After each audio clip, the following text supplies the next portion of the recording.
Hello, friends. Today's Bible passage is Daniel chapters 1 through 2. In the 3rd year of the reign of Jehoiakim, king of Judah, Nebuchadnezzar, king of Babylon, came to Jerusalem and besieged it. And the Lord delivered Jehoiakim, king of Judah, into his hand, along with some of the articles from the temple of God. These he carried off to the temple of his God in Babylonia, and put in the treasure house of his God.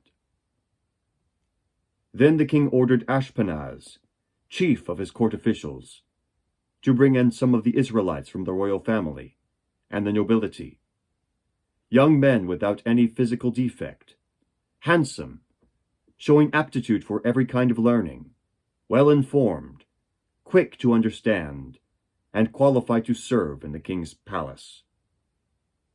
He was to teach them the language and literature of the Babylonians.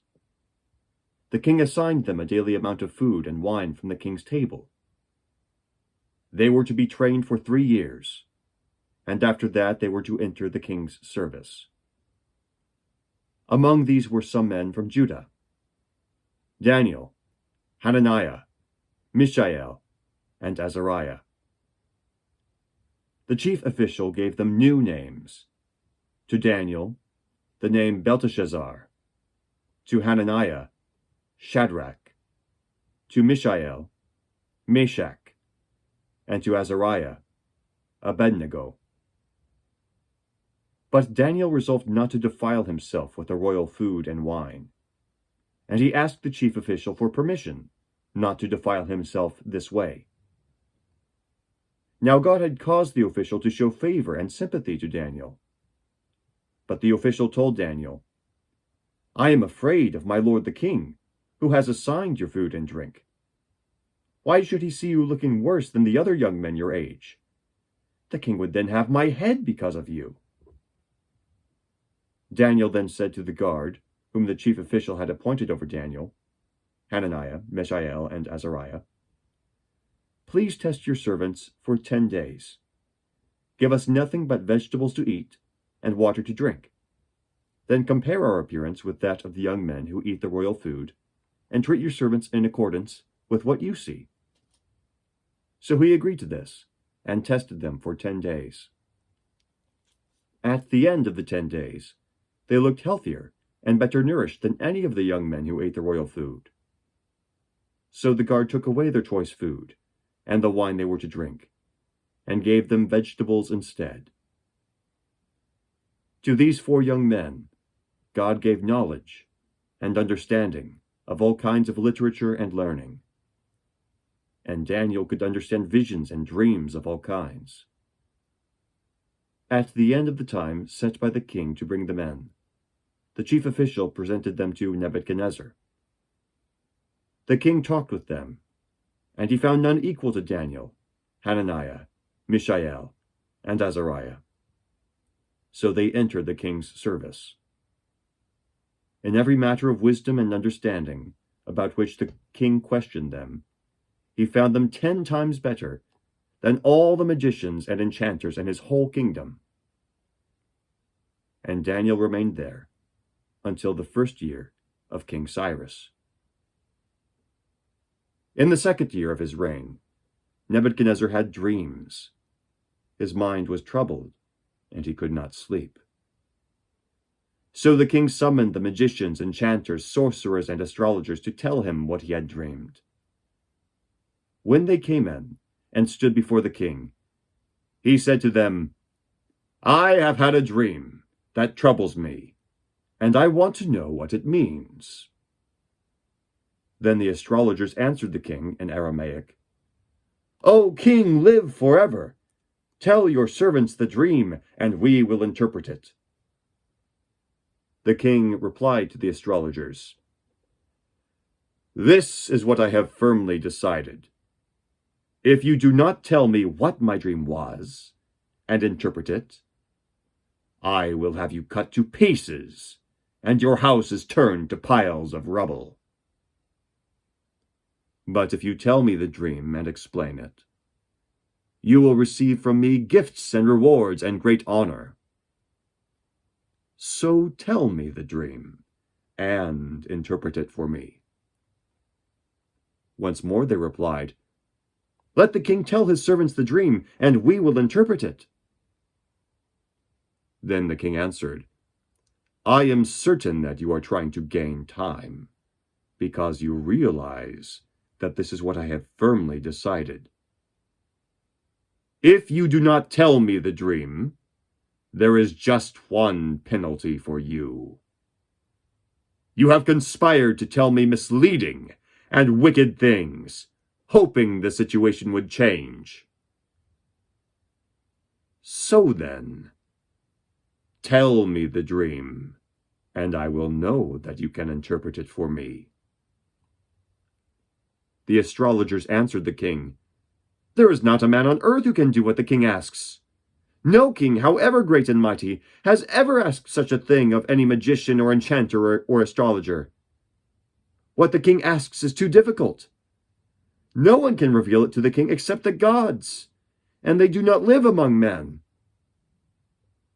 This made the king so angry and furious that he ordered the execution of all the wise men of Babylon. So the decree was issued to put the wise men to death, and men were sent to look for Daniel and his friends to put them to death. When Arioch, the commander of the king's guard, had gone out to put to death the wise men of Babylon, Daniel spoke to him with wisdom and tact. He asked the king's officer, "Why did the king issue such a harsh decree?" Arioch then explained the matter to Daniel.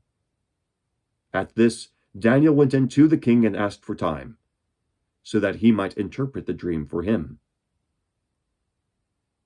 Then Daniel returned to his house and explained the matter to his friends Hananiah, Mishael, and Azariah. He urged them to plead for mercy from the God of heaven concerning this mystery, so that he and his friends might not be executed with the rest of the wise men of Babylon. During the night, the mystery was revealed to Daniel in a vision. Then Daniel praised the God of heaven and said, "Praise be to the name of God forever and ever. Wisdom and power are his. He changes times and seasons. He sets up kings and disposes them. He gives wisdom to the wise and knowledge to the discerning. He reveals deep and hidden things. He knows what lies in darkness, and light dwells with him. I thank and praise you, O God of my fathers. You have given me wisdom and power. You have made known to me what we asked of you. You have made known to us the dream of the king." Then Daniel went to Arioch, whom the king had appointed to execute the wise men of Babylon, and said to him, "Do not execute the wise men of Babylon. Take me to the king, and I will interpret his dream for him." Arioch took Daniel to the king at once and said, "I have found a man among the exiles from Judah who can tell the king what his dream means." The king asked Daniel, also called Belteshazzar, "Are you able to tell me what I saw in my dream and interpret it?" Daniel replied, "No wise man, enchanter, magician, or diviner can explain to the king the mystery he has asked about. But there is a God in heaven who reveals mysteries. He has shown King Nebuchadnezzar what will happen in days to come. Your dream and the visions that pass through your mind as you lay on your bed are these. As you were lying there, O king, your mind turned to things to come, and the revealer of mysteries showed you what is going to happen. As for me, this mystery has been revealed to me, not because I have greater wisdom than any other living man, but so that you, O king, may know the interpretation, and that you may understand what went through your mind. You looked, O king, and there before you stood a large statue, an enormous, dazzling statue, awesome in appearance. The head of the statue was made of pure gold, its chest and arms of silver, its belly and thighs of bronze, its legs of iron, its feet partly of iron and partly of baked clay. While you were watching, a rock was cut out, but not by human hands. It struck the statue on the feet of iron and clay, and smashed them. Then the iron, the clay, the bronze, the silver, and the gold were broken to pieces at the same time, and became like chaff on a threshing floor in the summer. The wind swept them away without leaving a trace. But the rock that struck the statue became a huge mountain, and filled the whole earth. This was the dream, and now we will interpret it to the king. You, O king, are the King of kings. The God of heaven has given you dominion and power and might and glory. In your hands he has placed mankind and the beasts of the field and the birds of the air. Wherever they live, he has made you ruler over them all. You are that head of gold. After you, another kingdom will rise, inferior to yours. Next, a third kingdom, one of bronze, will rule over the whole earth. Finally, there will be a fourth kingdom, strong as iron, for iron breaks and smashes everything. And as iron breaks things to pieces, so it will crush and break all the others. Just as you saw that the feet and toes were partly of baked clay and partly of iron, so this will be a divided kingdom. Yet it will have some of the strength of iron in it, even as you saw iron mixed with clay. As the toes were partly iron and partly clay, so this kingdom will be partly strong and partly brittle. And just as you saw the iron mixed with baked clay, so the people will be a mixture and will not remain united, any more than iron mixes with clay. In the time of those kings, the God of heaven will set up a kingdom that will never be destroyed, nor will it be left to another people. It will crush all those kingdoms and bring them to an end, but it will itself endure forever. This is the meaning of the vision of the rock cut out of the mountain, but not by human hands. A rock that broke the iron, the bronze, the clay, the silver, and the gold to pieces. The great God has shown the king what will take place in the future. The dream is true, and the interpretation is trustworthy. Then King Nebuchadnezzar fell prostrate before Daniel, and paid him honor, and ordered that an offering and incense be presented to him. The king said to Daniel, "Surely your God is the God of gods, and the Lord of kings, and a revealer of mysteries, for you were able to reveal this mystery." Then the king placed Daniel in a high position, and lavished many gifts on him. He made him ruler of the entire province of Babylon, and placed him in charge of all its wise men.